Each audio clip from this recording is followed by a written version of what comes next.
Hey everybody, it's Erik Torenberg, co-founder, partner of Village Global, a network-driven venture firm. And this is Venture Stories, a podcast covering topics relating to tech and business with world-leading experts.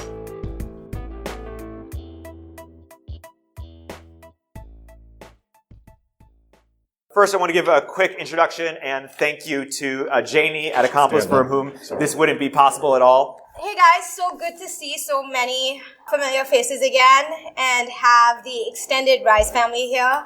My name is Janie. I'm an investor at Accomplice Ventures. We are an early stage venture fund. We invest in seed and series A stage companies. We're pretty sector agnostic. We'll invest in cybersecurity, infrastructure, application level SaaS, consumer marketplaces, biotech, fintech, robotics, so stuff across the board. We're just pretty snobby about the founders we invest in. And we look at companies both on the East Coast and the West Coast. We're headquartered in Boston, and me and another woman, Kat, work out of this office. And we're super happy to have everyone here. So thank you so much for coming, and big thank you to Dick for being here and giving us your words of wisdom today. So thank you. Awesome. And thank you.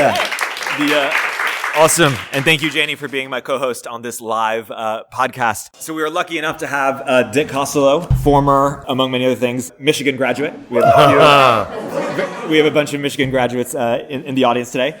Entrepreneur, CEO, co-founder of FeedBurner, eventually COO and then CEO of Twitter. You were an investor at Index as well as an angel. And then you started a company, Chorus. And so you've been doing this for the last 30 years. My first question is... 30? Yeah, I have been doing it for 30 years. So that's a long time. My first question is, how do you choose what you want to spend time on in the next phase of your career? Because in the last 3 years, you've been trying a bunch of different things out, founding a new company and being... Yeah. So I think the short answer to that is I have the luxury of flexibility now. And so I'm seizing on that luxury and trying to travel as much as possible. I mean, one of the great things about travel to me is...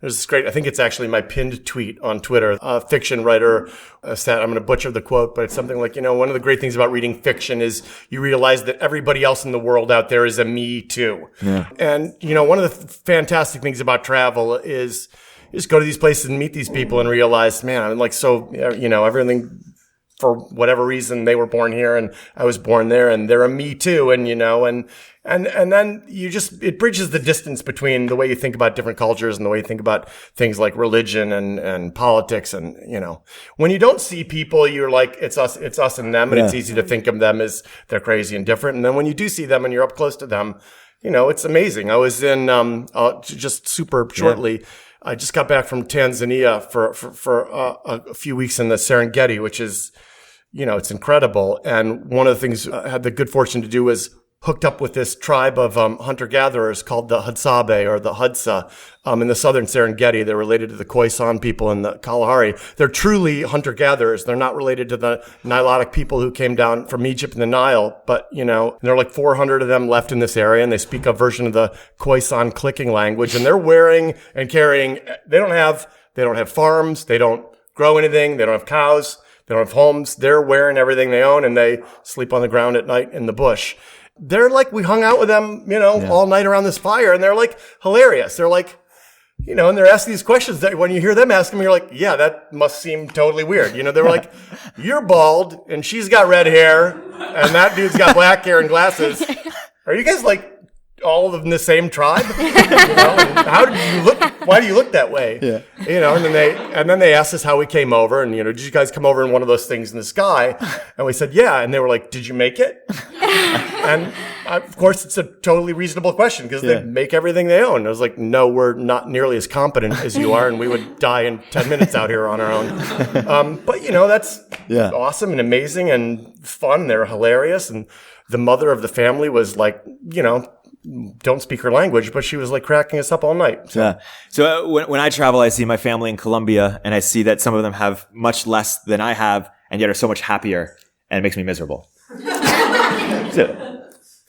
Yeah, I mean, it's like the other thing about going on safari is when you're looking at animals, like they're got like two goals. A, get food. B, don't die before dawn. And, you come back and people are like, God, Uber surge pricing is bullshit. You're like, okay, you realize kind of personal problems sometimes are trivial. So how do you think that you're going to spend the next 20 to 30 yees? Like what criteria do you use to? For sure, I'll continue to travel as much as possible. And I want to keep trying to go to, out of my comfort zone there. So one of the things I did as sort of a New Year's resolution is, spin the globe, and pointed to 2 places on the globe. And if I'd been there before, I knew something about it, I spun again. And, until I hit a place I didn't know anything about. And it's like, okay, I got to go to those 2 places this year. So I'm going to try to get to Suriname and Mauritania this year. I have to, because I made a resolution to do it. And so that's one thing. And I feel like, the more you get yourself out of your comfort zone on travel and go places you've never been before, the better. And then the second thing is, I just want to help people, I'm going to help people who need it. And so one of the things that Adam Bain and I are doing now is I'm just helping CEOs and founders of company that are building companies. And, we're not taking board seats, and we're not sort of leading and pricing rounds on investment. We're just advising companies, and we may do it for options or invest a little bit. But, Bill Campbell did that for us. And he was great, and we just want to sort of do that. It's fun to help people and teach people, and you learn a bunch of different stuff. And one of the other things you learn is, I remember Jack Dorsey and I were trying to convince an executive, a CEO, and a big tech CEO in 2011 to join the board of Twitter, and he didn't do it. But we were talking about strategy, and this CEO said, I like to do everything. And, we replied, I think Jack replied, well, Steve Jobs says the biggest part of strategy is, knowing what to say no to. And this person looked at him and said, yeah, well, there's lots of ways to be successful. I like to do everything. My team has to talk me out of stuff. And, it's one of the most successful companies in tech. So, I just think that's fun. You learn a lot from different people and different ways to lead and be successful. And I think a lot of times people lead by, this worked for you over there, so I'm going to tell these people to do it that way. And there's lots of different ways to do things. You probably coach a lot of people both as an investor and as an operator, especially when you were CEO of Twitter. What have you enjoyed more, investing or operating, and why? Well, the horror of being an operator, especially a CEO, is, you wake up every night at 3 a.m. and press your head together about the 19 things that you're thinking about or stressing about. And, the bigger the company is, when there's a crisis in the company, it's your crisis too. And it may seem unrelated to, most of the people in the company, but for people in London, it's a crisis and it's your crisis too. And that's just constant. And there's this constant, sort of background noise of that waking up at 3 a.m. and, another CEO called it the dungeon. It's like, God, I woke up at 3 a.m. in the dungeon last night. And, mostly when you're an investor, you're like, well, that seems like a horrible problem. I hope you figure it out, and I'm going to go get lunch. Those passive investors. Kakari's got this great table that I reserve in the back every day, and I'm going to go hang out over there and have a glass of wine. So I think it's a lot less deeply stressful, a lot less being an investor. Yeah. Let's talk about Twitter, which seems like very Speaking of deeply stressful, let's talk about seems like a calm and tranquil environment with not much drama. Well, first off, what's it like to have a book written about your experience where you didn't write it? You didn't sort of authorize. One of the great things about it was fine. I mean, I said this I gave this commencement speech at University of Michigan, and thank you. One of the things I said to the students at the speech was, people tell you to you got to make an impact in the world, and it causes you to try to create this script for yourself. And the problem with that is there's chaos and things go wrong. And, if you're doing what you think you're supposed to do and things go wrong, then you're you end up frozen on the stage of your own life wondering well, how did this happen to me? And instead, if you're doing what you want to do and you're trying to, you're just doing what you want to do and you do what you love, and then when things go wrong, you become resilient. And the beauty of Twitter was there was always all this drama and crazy stuff going on. I remember when I took over as CEO at the end of 2010, there had been 2 cover articles in business magazines. I think Fast Company was one. I'm not sure what the other one was. That year with Twitter on the cover, and they both featured dead versions of the bird. One had exploded, and the other was hanging itself.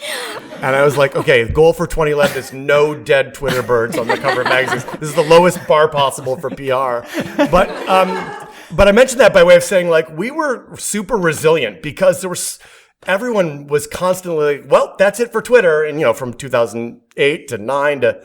And so every time that happened, we're like, all right, well, that's the external noise, and we got to like just keep our heads down and figure it out, and we'll be fine. And I think that was awesome. And, as crazy and dramatic and sometimes horrible as it was, it really teaches you resilience and focus. And, the external narrative is not the internal narrative. And they've said it before. And then we, showed up here and the bird wasn't dead and we were successful and we grew the company 3 times as much. So when you go through that, it's great because it just teaches you resilience and focus. And, I used to show the company, people who worked at Twitter or listening to this are going to be like, oh God, here he goes again with that stupid analogy. But I used to show the company this picture of the statue of David, in Florence. Michelangelo's David. I said Michelangelo, during the Renaissance, David was always usually portrayed, I should say, as sort of standing on the head of the Goliath after he had slain the giant and cut off his head, and the sword is embedded in his head. He's standing on the giant's head, and Verrocchio and Donatello all portrayed him this way. And Michelangelo came along and was like, no, I'm going to portray David in that moment when he's got the rock in one hand and the sling over his shoulder, in that moment between, I know what I need to do, but I haven't done it yet, and I got to focus and just do it. And that moment between, he said, conscious choice and decisive action. And I always showed the company that picture, and I was like, there's going to be whatever the external noise is, and if you focus, and we decided we're going to do this, now we got to go do it, irrespective of what, whatever the Motley Fool says today. Great. Yeah. I remember one of my great lessons from Twitter was this awesome ego lesson. At the end of 2013, it was like, Dick Costolo is the CEO of the year. They had this amazing IPO, and the stock is now trading at a bajillion times next year's revenue and, whatever. And then 2014, my daughter texted me at the end of 2014. She's like, hey, Dad, I have good news and bad news. I was like, okay, what's the good news? She's like, no, first I want to give you the bad news. I'm like, all right, what's the bad news? She's like, Yahoo Finance says you're one of the 5 worst CEOs of 2014. I was like, what's the good news? No one reads Yahoo Finance? And she's like, no, the good news is you're number 2 behind a guy in Spain who's in jail. I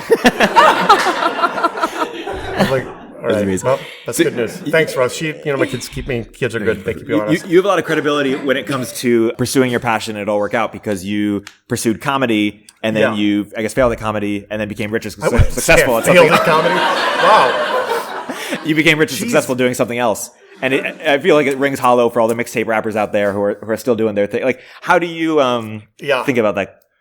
Yeah. I didn't mean you failure. Threw me off when you said I failed at comedy. That was really harsh. So I graduated for really briefly because I had a computer science degree at Michigan, but I decided I don't want to go take one of these jobs I've got an offer to go do in like New York or wherever. I'm going to go to Chicago and improvise and try to get into Second City and try to get on SNL. Saturday Night Live, sorry. And that was kind of the path at the time in mid 80s to get to Saturday Night Live. So I got to Second City, and Steve Carrell and I were in the same start group there. Like, showed up the same first day.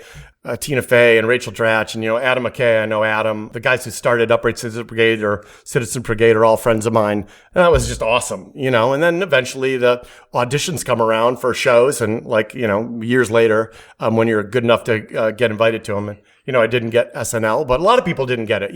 Tina auditioned for SNL and didn't get hired. Adam McKay, the director of The Big Short, and others got hired, became the head writer a year later, and was like, I'm hiring Tina to come onto the writing team. And that's how Tina got on Saturday Night Live. And Steve Carell auditioned it, didn't get it. And, everyone knows who he is now. Right. So some of those folks just stuck with it because they wanted to do it. And I was like, I'm tired of eating, noodles out of a can, and I'm going to go get a real job and put my CS degree back to work. But you felt like you scratched your itch. Well, more than I did it for years and years and years. It was more than scratching the itch. And you just use that stuff. I mean, like improv was probably the best lesson learned for being running a company and just being a leader in general for 2 reasons. One, when you're improvising on stage, the thing that you learn is no matter what someone else says on stage, that's now true. You got to accept that and run with it. They call it yes and. So, don't say no, that's not true, or no but, or yes but.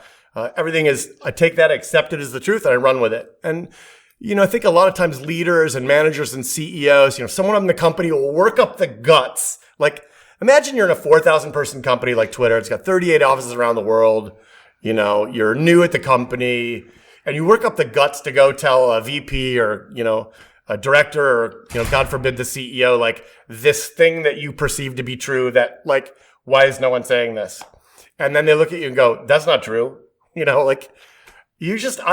of my biggest management, criteria, I would say, or things that I tried to drill into people was, if your team perceives something to be true, you need to that's true. And you need to deal with that. And denying there is a problem or ignoring it and embracing the status quo is just creating misery for everybody because they believe it to be true and they just think you're in denial and don't see it. So I always tried to drill that into people.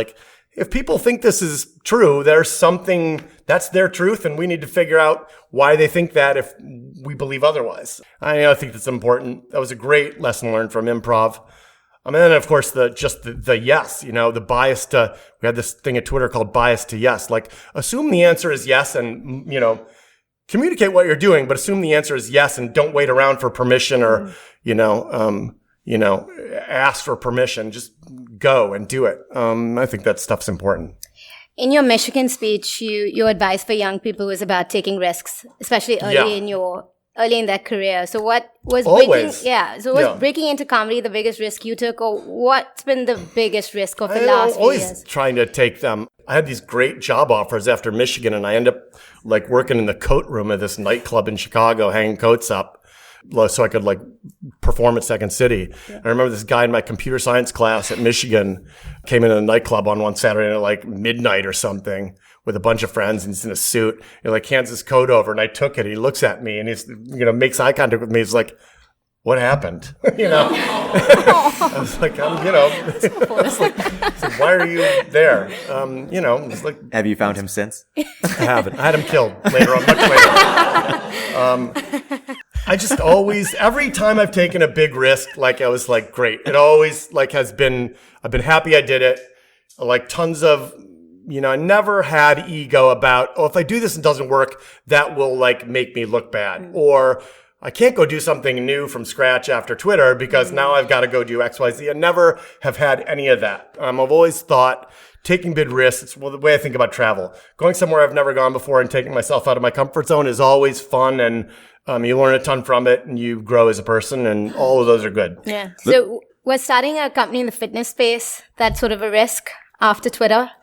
Oh, starting a company in the fitness space? Well, lots of the digital fitness stuff doesn't work, but I had this hypothesis that it's social accountability that prevents this stuff from working, and social accountability is one of the ways people actually get to developing habits. And to make a very long story short, it just didn't work. There's this thing in behavioral psychology called abstinence violation effect, which is that if you don't do something you're supposed to do, not have a drink, and then you have a drink. And there's a group that's created specifically that you've joined and gone out of your way to join, like Alcoholics Anonymous, for example, for the express purpose of getting you to do this thing you're supposed to do, and you violate it, abstinence violation effect. The effective response is not to go to the group for help. It's to hide and feel shame and hide. And that's what people do in a lot of these digital fitness apps, and what they did a lot on ours. So we kind of came to the conclusion that banging our heads against the wall and, lots of hardwired human psychology wasn't going to solve the problem. Do you become jaded when you create something that tries to motivate people and you're like, no, because, you've learned a lot, and then you're like, okay, well, that was, right. We learned this interesting thing about behavioral psychology that I never knew before. And that's super interesting and fascinating way to think about people, because they will go out of their way to create these structures for the express purpose of getting me to do this thing I don't think I'll otherwise do. And then when they don't do it, they're like, delete turn off notifications and hide. It's just interesting that happens, and yet people do it over and over again. Do you have another company in you? I'm much more interested now in helping the CEOs I'm helping, and having fun and traveling as much as I'm traveling. And, when you're running one thing, it's so myopic. We're into Twitter for 6 years and CEO for 5 of them. You're thinking about Twitter and your team and that thing, always, always. And being able to not have that myopia and learn a bunch of different things and think about different things and learn new kinds of, the different ways different people lead is more fun. And going back to Twitter days for a second, some people look back at the company and say, well, there's a few things. One is we just talked about how you had to deal with a lot of adversity, or a lot of people shitting on you, basically. What advice do you have for other people who are struggling with caring too much about what other people say about them or external perception? Oh man, I mean, you just can't. Look. But if you tactically, practically. If you start paying attention to what other people are saying about you or what other people think about you, you're screwed. Like managing or leading by paying attention to that stuff is, you want to listen to people you trust and accept their feedback. And like I said earlier, acknowledge if they say something like, hey, I'm giving you this honest feedback. Okay, this person believes that. But people outside, just random outside voices or whatever, saying whatever they want to say. There's a reason they want to say it. Everyone has their own agenda. They're trying to, they don't understand the context for what's going on in the organization and those kinds of things. I tended to almost always just make sure we were honest and giving each other inside the organization feedback. And that goes for, I know anyone in the company could talk to me and come up and tell me what they thought and give me a hard time even and about a decision that was made. Remember we'd have these all hand meetings and, there were a couple specific engineers who were particularly adept at giving me shit about decisions that we made. And I always made it tried to make it clear to the company, I'm totally fine with that. I'm not only gonna not ignore this person or wave them away, I'm gonna maybe spend a little bit extra time providing context around a decision that was made and why it was made. And then also make it clear after the meeting's over that I'm going to go up to that person and, talk to them and say hi to them. Just because as you get farther and farther away from the newer people in the company, you have to make it extra clear to them that you want to hear the truth.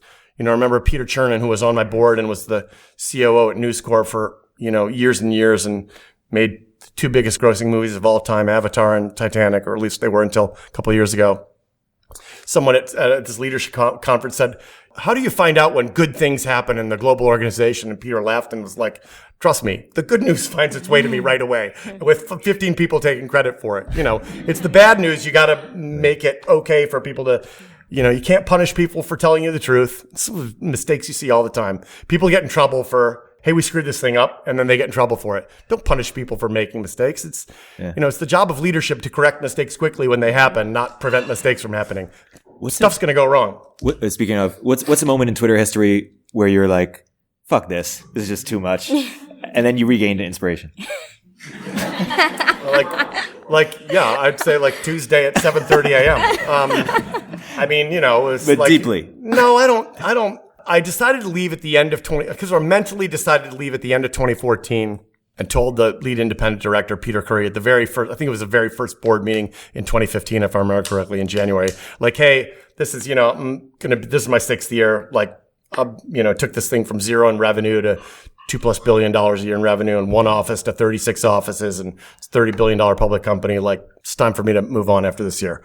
And I don't care if it's, tomorrow or December 30th, but you should start having discussions about how you want to, with the board about how you want to deal with it. Before that, it was, never once thought, that's it, I'm out, ever. And what would the 2019 Coach Costolo tell the 2013, 2014 Dick Costolo? Oh man, are so many things. I don't even know where to start. One of the things that's interesting is that when you become a public company, you, for the first time, I don't know why I didn't understand this. It's sort of obvious in hindsight, but it didn't. One of the things that's interesting when you become a public company, especially one where, we priced the IPO at $26 a share on whatever day it was, November 4th.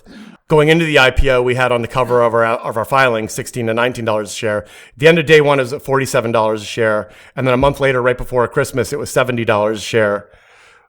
One of the things I didn't realize is when you're a public company, you have people who are investors in your stock who are on the other side of the long investors. When you're a private company, you don't have anybody who is an investor in the stock who wants it to blow up. They're all on your side.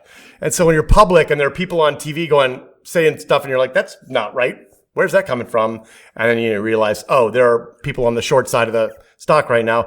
I don't know why that wasn't sort of obvious to me, but it wasn't. And that's an interesting lesson learned probably for lots of CEOs, within 6 months of being public. There are people on the other side of the trade from you and everybody in your company.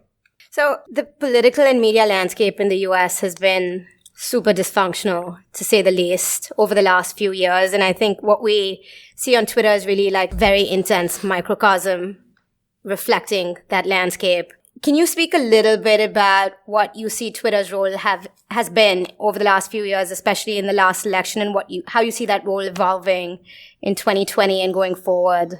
Yeah, well, that's not my problem anymore. Well, I'll tell you, I'll just speak generally because, I'll say something and then, Jack's going to go, thanks a lot, asshole. Right. But, it's sort of like, it's interesting with the advent of way back in the whatever it was, late 80s, 90s, with the advent of cable news and some of these more popular radio talk shows, it became the case that, hey, just, stating objective facts that have been proven are not an effective way to build an audience from nothing. An effective way to build an audience from nothing. They had 3 networks before that, essentially, CBS, NBC, and ABC, who had these big audiences, and they could, give you the straight facts and the evening news, and you were like, okay, great.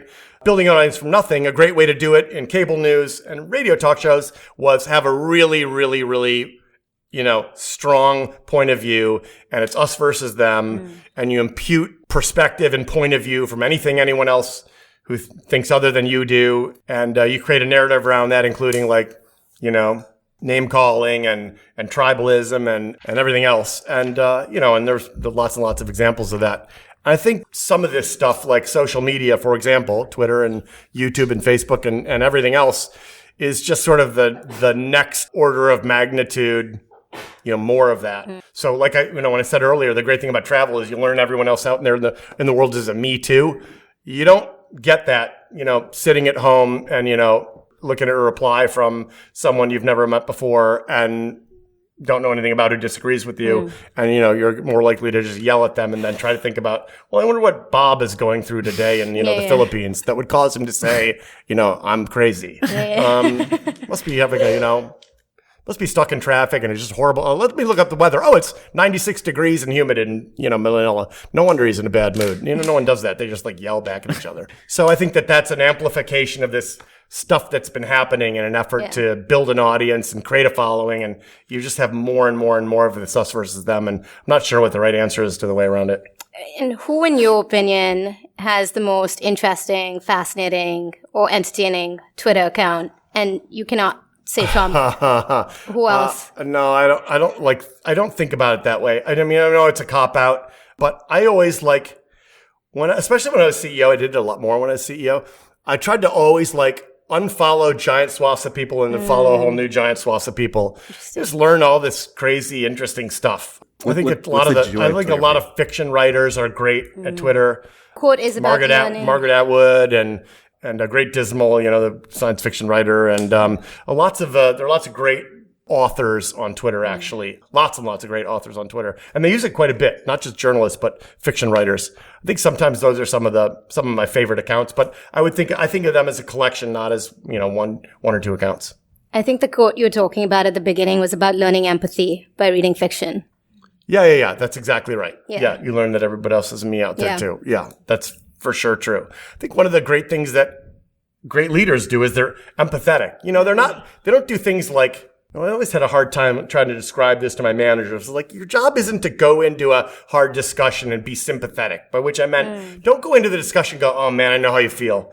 Dick's such a jerk. He did the same thing to me last week. I'm totally with you. That's not your job. Your job is also not to go hey, just shut up and do that. You can be empathetic and understand, I understand this is a hard decision, especially given the fact that, you worked on XYZ for several months and I totally get it. And you were here till 2 a.m. that other night, but, we all got to get on the same page and go do XYZ, whatever decision's been made. I think that empathetic leaders are great leaders, and people who try to, tell people what they want to hear or the opposite, or just I'm just going to deal with this by being a jerk and not trying to figure out what this person, is thinking about or try to understand the way they're feeling, is equally horrible. And there are plenty of examples of all of those. And it is one thing to have that empathy when someone sort of trolls you on Twitter. It's another for when someone wrongs you personally and that, that costs you a lot of money or a lot of time or something else. And if all you know of the Twitter story is what you read from Magic Twitter, you might think, oh man, there was a lot of conflict among these people. So how have you learned to sort of see the best in people or forgive people when they mess up in ways that that are That's a targeted great question. towards you? I mean, one of the I'll say two things about that question. The first thing I'll say is when there's a particular avalanche of criticism about somebody in the Valley in the media, I more often than not go out of my way to spend more time with that person. I mean, if you look through the list of people who are sort of like, and that's why so-and-so is horrible, those are the kind of people you'll find me hanging out with from when they're going through that. Just because I've regularly saw, like, that's not true. That's not even remotely true. And not about just me, about whatever. I'm always in the, hey, this person's got some, probably isn't evil and has some reason they went and did X, Y, Z and thinks these things. And I should go figure out what that is or spend some time with them, because a lot of people will just be like, run to the other side of the boat and not talk to them.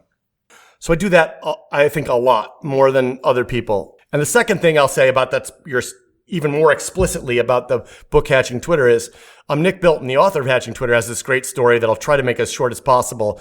It's like, okay, I'm researching a thing that happened, 2 years before I got to Twitter in 2007. He says, I go to talk to, there are two people involved intimately in the story that had discussion. I go to person one and say, tell me what happened that day. And person one says, I remember it like it was yesterday. We walked into Whole Foods and we had soup and I said X, Y, Z to this person and, they paused while they were bringing the spoon to their lips and there was silence for 10 seconds and it was horrible. And then, Nick, several months later, goes and interviews person two. And he's like, tell me what happened that day. Person two says, I remember it like it was yesterday. We walked into Yerba Buena Park. It was a beautiful sunny day. We sat there on the park bench. I did most of the talking. I looked at person number one and, a completely different context about totally unimportant details. And that's just a great, these two people have these unimportant details in their mind, one of which is completely wrong, but it's there. And anyone who tells them otherwise, they're going to go, that's not what happened. I think that's true of everything. Yeah. And you just have to, you have to understand that and appreciate it. All by way of saying, by the way, those are two people who were at that conversation. Yeah. Now imagine somebody writing an article about it who didn't talk to either of those two people who lives in another country 2 years later. Okay, it's probably not exactly what happened. So I just think that generally about things I read. Yeah. Right. Let me ask another specific question. When you've been through a conflict with someone you've known for such a long time and there's so much sort of tension there, when do you sort of let sleeping dogs lie and sort of just... I try to do that ASAP. Yeah. I don't hold grudges. I just don't. I mean, what's the point? Who cares? And there are some people, again, in this industry, we all know them, who are like, man, that person is a class A grudge holder. That happened 8 years ago, so what? There's a million other things to do. And people worry about weird, crazy stuff. It's all ego, It's because they think I was the king and I was supposed to be in that throne there. And, and that person kicked me out of the throne. And that's because they're horrible. And, and I'm supposed to be there, not here. And so I'm going to get that person. And it was who cares? Yeah. A couple last questions for Janie and I. One is, when you write your book, your memoir, Yes and. Yeah. Oh, thank you. Thanks. That's been what's stopping me. Now I'm ready to go. Yes. What's something non-obvious that's going to be in that book that we may not know from following you and following your work in your approach to management or coaching? Gosh, I don't know. That's a good question. I don't know. I'll have to think about that. The audience can ask me questions, and while we're doing, I'll multitask and think about an answer to that question. What's going on? Should be okay. I have one question on coaching. What is the most common mistake you now see entrepreneurs make, and what kind of advice do you give them to mitigate or manage those mistakes? I mean, there's so many. I think the one thing that you see over and over again is, especially maybe Series A, early B entrepreneurs or CEOs make, is, boy, once I get this role in here, then we're set. Then I'm going to be all good and I'll finally have everything exactly the way it's supposed to be and it'll be off to the races. And just it's always the next, You do see that a lot. Just need to get a VP of marketing and then we're done. You're not done. 3 months later, 2 months later, a month later, there's 4 more things, and you have to migrate from, fighting forest fires as an entrepreneur to forestry management. I think a lot of people don't make that transition. And so as a result, they tell people what to do instead of bringing people in who can own the problem and own the solution and push decisions down the stack. they scale by trying to work harder and make more decisions, and they end up running around like a chicken with their head cut off. And people don't want to be told what to do because then they don't feel any ownership of the problem. So I think that's probably the biggest mistake is, once I get this thing in here, then I'm set and I can, go do this and this and this, and just have to bring in people who can, what you want as a CEO is to not know some problem happened and there was a solution for, like, those were great. When those things happen, you're like, hallelujah. That's like, you brought in people who can identify the problem and fix it without coming to you and asking for permission and move forward and own the solution. That's when you're off to the races. That's probably the biggest mistake. That and thinking it's only going to be hard until I get to here and then I'm great. I had this CEO he's going into, I guess it was CEO. He's going into the most recent YC class, and I saw him at this coffee shop, or he saw me at this coffee shop rather, and he came up to me. He's like, "Hey, can I ask you one question?" It's like, "Yeah, I'm going to the next YC class. What's one sentence of advice you have for me?" I was like, "It's always hard. Like, as long as you don't forget that, you'll be fine. Because you'll be like, well, Dick said, it's always hard." Yeah. As you think about your management style, one thing I've noticed about you is that you're unusually friendly and kind. And maybe it's because you never managed me. But how do you think about the balance between being buddy-buddy and being someone's friend and also having high bar? Thank you. You can't manage by trying to be liked. If you manage by trying to be liked, I'm telling you, see it all the time, you're just going to create misery for your team and nobody's going to trust you. Because when you manage by trying to be liked, you tell people what they want to hear. You use sympathy as Dick's crazy and, he's wanted by the campus police and he constantly is making capricious and arbitrary decisions. And I know exactly what you feel like. And, that just creates misery and people end up not trusting you. If you're honest with people and you give them feedback and you're not a jerk, nobody wants to work for a jerk. You don't have to say, just do it. It's like you can say, look, I get why you think this is like horrible. You were here till 2 a.m. 4 weeks in a row. And now, XYZ project is being canceled. I get it. But, that's where we are. And I can pretend it's not true or tell you something you want to hear, but we have to figure out what we're going to do as next steps and, and blah, blah, blah, whatever. And I think when you do that, that's where trust gets built and then people respect you and, they end up appreciating that anyway. You always hear from people when you ask, tell me about a great manager you work for. Tell me about somebody you work for that's a great leader. You always hear, oh man, this person I hated it at the time because they were telling me X, Y, Z and blah, blah, blah. And I didn't want to do that. I wanted this other thing, but they were right. And I learned a lot from that. And, and they gave me ownership of things and didn't, micromanage me and let me identify problems and solutions. And then didn't do things later well, you wanted to do it, those are great. Those kinds of people are great leaders. And you can do that. And you don't have to be a jerk to do that. You can be forthright and kind and friendly. This is going to sound silly, but one thing I've been inspired by you is that you use a lot of exclamation points in your emails. You're yourself. And I've once gotten that feedback not to use exclamation points in emails. You know what? People are stupid. Here's the deal. People are constantly this is one of the things I hate about these books. Don't do this. That's because it worked for you at Google and Google has 89% margins on AdWords. So whatever you decided was going to work. You could say only hire salespeople that are shorter than 5'4". Look, it worked for us at Google. Okay, well, you guys had AdWords. That was going to work. I'm picking on Google, but people have these success biases of whatever happened at company X. And they're like, see, that's why you should never use exclamation points in your emails. I think you should use more exclamation points in your emails. With that, awesome. We'll open it up to questions. We'll take two at a time. So where do you think improv doesn't apply when you're running a business? Where should you not be yes-anding, or where should you be giving more thought or going with your fourth or fifth thought instead of the third thought? Well, in improv, you're meant to go right away with whatever the first thing that comes out is, take that and run with it. Obviously, there are lots of instances when you're leading and managing where you need to be super careful. There are places you need to move fast, and then there are pretty clearly instances where, I need to get a lot more feedback on this before we make a decision, because this is sort of an existential next step, and let's not go with our, instinct and hit the Jeopardy buzzer and say, the answer. Let's figure out what we really want to do here and be thoughtful about it. And I will say, if I had to go back to, Twitter 2010 when I first took over, my instincts were, okay, B, and move on, and C, let's go. We got to move faster. And so there were times when I think I was probably impetuous about early decisions where, all right, people are not all on the same page on here, and I'm going to have to bring some people along, irrespective of what we decide. I got to get some feedback from everybody else so that I can do that irrespective of what the decision is. Great. Thank you for being here. This has been great.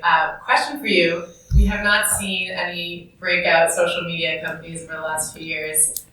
Will we see something in the future? What might it be around? What might be the use case?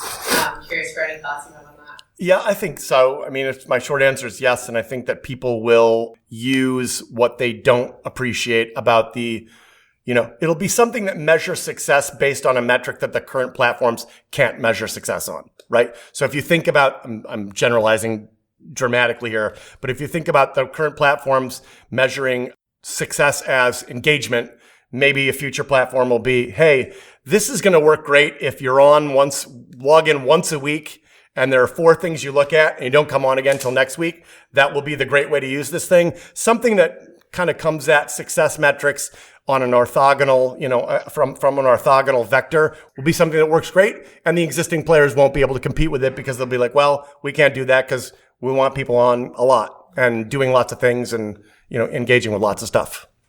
What do you think are the biggest challenges or risks to social networks today? I think those are well documented and frequently reported on. No, I think hopefully you've learned my answer now is no. But I would say that, it's too easy to be an abuser. I was saying this when I was CEO of Twitter. It's easier to be an abuser on the network than it is to be abused on the networks, any of them. And there needs to be a cost, a sort of a bar to engage, and figuring out what that is while maintaining hey, we want everyone in the world to have a voice is a hard problem. So there have been lots of suggestions like, look, you have to have verified your phone number before you can write a reply on Twitter. And if you haven't done that, you can't write a reply. Well, okay, there are lots of people who come forward and say, here are all these people who have very interesting things to say in the world who don't have a phone. Okay, well, use Google Voice. Okay, well, here's the other problem. You get the idea. So all of these things create these, well, yeah, but then this other issue happens.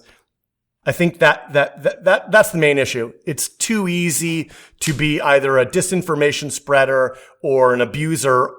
I'm not speaking about one network, and I'm speaking about all of them on these networks, and too hard, or the cost rather is high to try to eradicate those things. The economics are inverted. And again, that's something I've said since I was the CEO of Twitter. Jay's in crypto. So do you think that a decentralized social network will...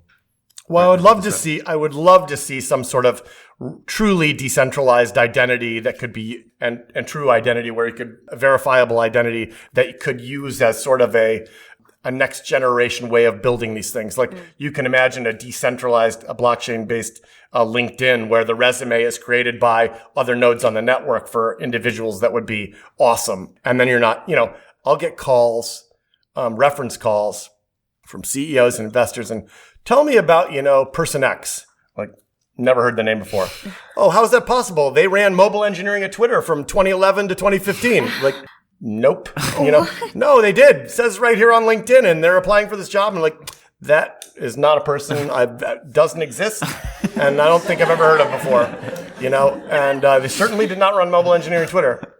So anyway, something like that would be great, and you can imagine all sorts of ways that could be used then as the basis for, identity on other platforms. Thanks for being here. You're from Michigan, or a couple months from Michigan here as well. And thanks for your support of the Michigan ecosystem. What is it, you commented, but looking ahead, what is it that some folks here in the Valley underestimate about the Michigan and sort of the other ecosystems around the country, and vice versa? Those in Boulder and Austin and Ann Arbor, what do they underestimate about being here in the Valley? This won't come as a surprise based on everything I've said. I think that people here tend to underestimate the capabilities and abilities of people who didn't go to Stanford, or Harvard or whatever. Like, it's just, in my mind, I think that's frequently underestimated and across the board out here. And I think that the thing that people underestimate in places like Austin and Michigan and, wherever else is the incredible power of the network effects of the investment, education, and entrepreneur community out here is like, people always say like, well, we'll start an accelerator at the University of Michigan and then we'll be able to do everything. Like, nope, there's like 50 investor nodes and, X 100 entrepreneur nodes, and that vortex that gets going is super hard to replicate anywhere else, despite the fact that you know, whatever they want to call these things in these other cities that they create one of, you know, it's amazing. There's nothing like it. And unless you're out here, you don't really see it. What private network or community do you find the most value in? Oh man, Question. that's really Great hard. question. This is one of those things that will come to me after we leave, and I'll be like, "Oh, I should have said blah." Should we ask another question? Maybe. No, but I remember the answer. I'm going to use this as an opportunity to answer your other question. You know, what's the thing we don't?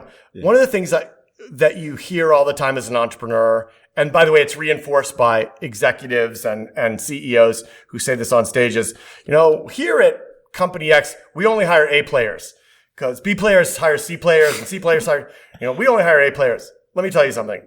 You can interview, so you think, okay, like we're going to have a really rigorous interview process, so we only hire A players. Yeah. Obvious conclusion, don't hire B players, C players, D players.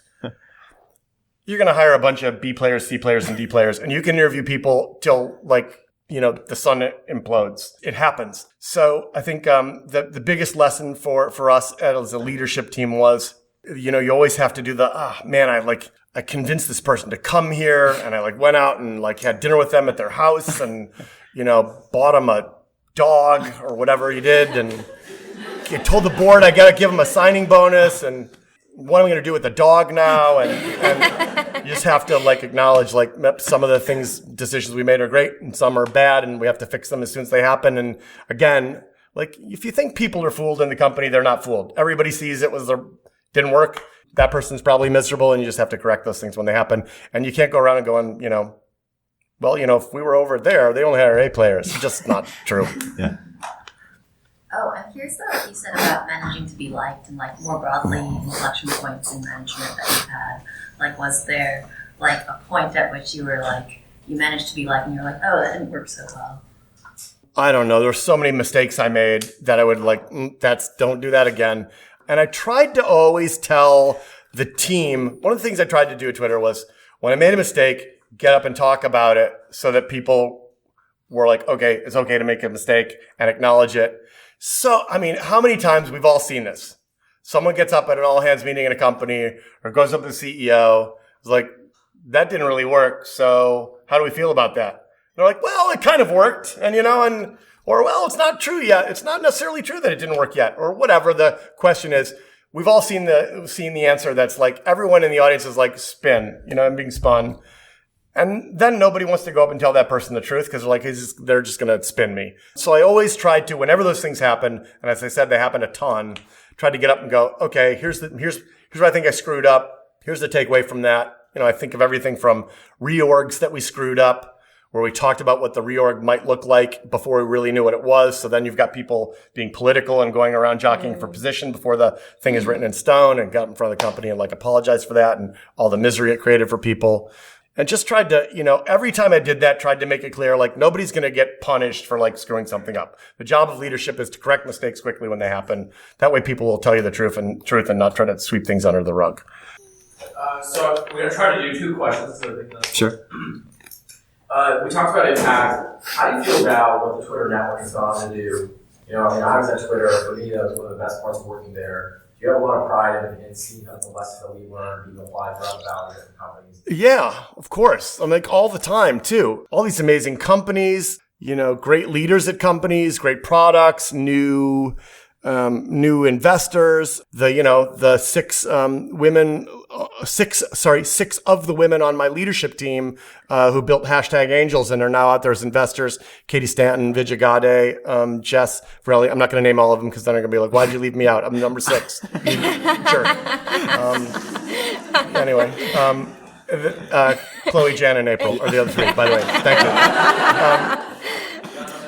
But they're all, you know, they're those folks. There's, you know, Buoyant, and the folks doing Linkerd at Buoyant and building that company, a big benchmark company. And, you know, I'll leave out a bunch of them. But Visla, this new machine learning company that's doing radiology. One of the great machine learning engineers at Twitter is doing this really cool startup called Visla that's analyzing these millions of radiology chest x-rays, and then ERs around the world can, when a doctor performs a chest x-ray, they can audit it against VISLA and know, hey, there's like 5% chance you might have missed a, enlarged, large heart here or something. That stuff is awesome. And there are tons of those. And that network is also really vocal and engaged with each other and helping each other out all the time. And we talk to each other all the time. And, lots of those folks are friends. Envoy is another company. Larry Gadea is one of the engineers who was at Twitter already when I got there. I was the CEO of that. So that's great. And I think that's one of my favorite things about it is seeing those people and talking to them and everything they're doing and seeing how many new companies have been started from that. Thanks for coming in. This has been amazing. We talked a lot about the management side of things and the business side. I'm curious about in your personal life, like what do you value and what do you prioritize? I know travel seems to be one thing that's a passion. Yep. What else? I always make time for friends of mine. It doesn't matter to me, whether they're still the CEO of, schmucky.com or not. I'll tell you a fascinating story. So family and friends, I go out of my way to make time for them a lot and don't care if, all that stuff. I always feel like that stuff always comes back to you. So I remember June 11th, I was just talking to Katie Stanton and another woman who worked for me at Twitter. The day I resigned at Twitter, what was amazing to see. So the day I announced I was resigning, I did it at an all-hands meeting to the company. The board knew about it. I told the company. We released this SEC filing at the same time I was talking to the company so that the company was hearing about it from me, not from some filing. That day, I had one of these things at Twitter that could, told me who's following me now, who's unfollowed, not just who's following me, but who's unfollowed me and all this other stuff. That day, you'd be amazed at the people who unfollowed me on Twitter. CEOs of noted big companies in the Valley who unfollowed me on Twitter. Amazingly, the most sort of, and then a bunch of finance people unfollowed me. Amazingly, the most loyal people and the people who checked in with me and hey, let's get dinner were the Hollywood people. And I think it's probably because those people realized man, you won the Oscar today, and you're like, nope, not that person. Someone that's fatter than that person, and can't get a role the next day or whatever. So they maybe are realized yeah, you're not born to sit on that throne and be the king. That's all just ego. One day you're great here, and the next day you're not. That was remarkable to me. And I'm I never care about, that person can't do anything for me, so I'm not going to spend any time with them. That stuff doesn't make any difference to me. I thought of the answer to your question now. See, just give me 5 minutes. Amazing. My favorite private community that I'm still peripherally attached to and need to also spend more time on, and I'm going to go down there in a couple weeks, is the writer's room on Silicon Valley, HBO's show Silicon Valley. Oh, nice. Those 10, 13 people, including Mike Judge and Alec Berg, who's the showrunner, are amazing. They're super funny. They have great objective distance about Silicon Valley. I mean, they think it's hilarious. They come up here and do research, on companies. And they think, the funniest thing ever is when they ask, any CEO, talk about what you're really trying to do here at whatever. They're we're changing the world. So you'll remember in season 3, there's even an episode where Richard goes to work at this company called Mustache.io, and they're drawing virtual mustaches on people. And the CEO says, Richard, we're changing the world. This is going to change the way people see each other. And anyway, that group is awesome. And they have this great non-ego about all the craziness that goes on here.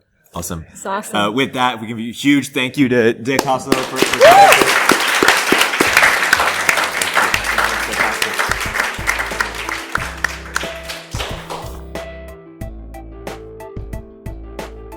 If you're an early stage entrepreneur, we'd love to hear from you. Please hit us up at villageglobal.vc/network catalyst.